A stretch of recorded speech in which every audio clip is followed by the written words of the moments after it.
Indo Nepal അന്താരാഷ്ട്രീയ throwball ചാമ്പ്യൻഷിപ്പിൽ ഇന്ത്യയ്ക്ക് വേണ്ടി സ്വർണ്ണ മെഡൽ നേടിയ കാസർഗോഡിന്റെ എസ് ബസവരാജ്, കെ ധനുഷ് എന്നിവർക്ക് കാസർഗോഡ് റെയിൽവേ സ്റ്റേഷനിൽ സ്വീകരണം നൽകി. ജില്ലാ ത്രോബോൾ അസോസിയേഷന്റെ നേതൃത്വത്തിലായിരുന്നു ഊഷ്മളമായ സ്വീകരണം നൽകിയത്. Bhima jewellery, old press club junction, Kasaragod.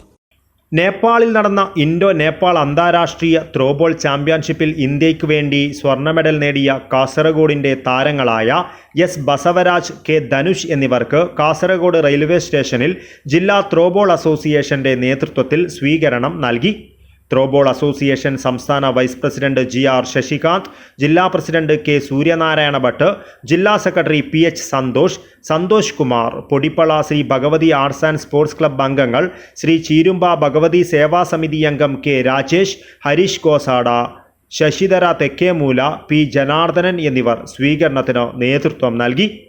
News bureau, Kasaragod.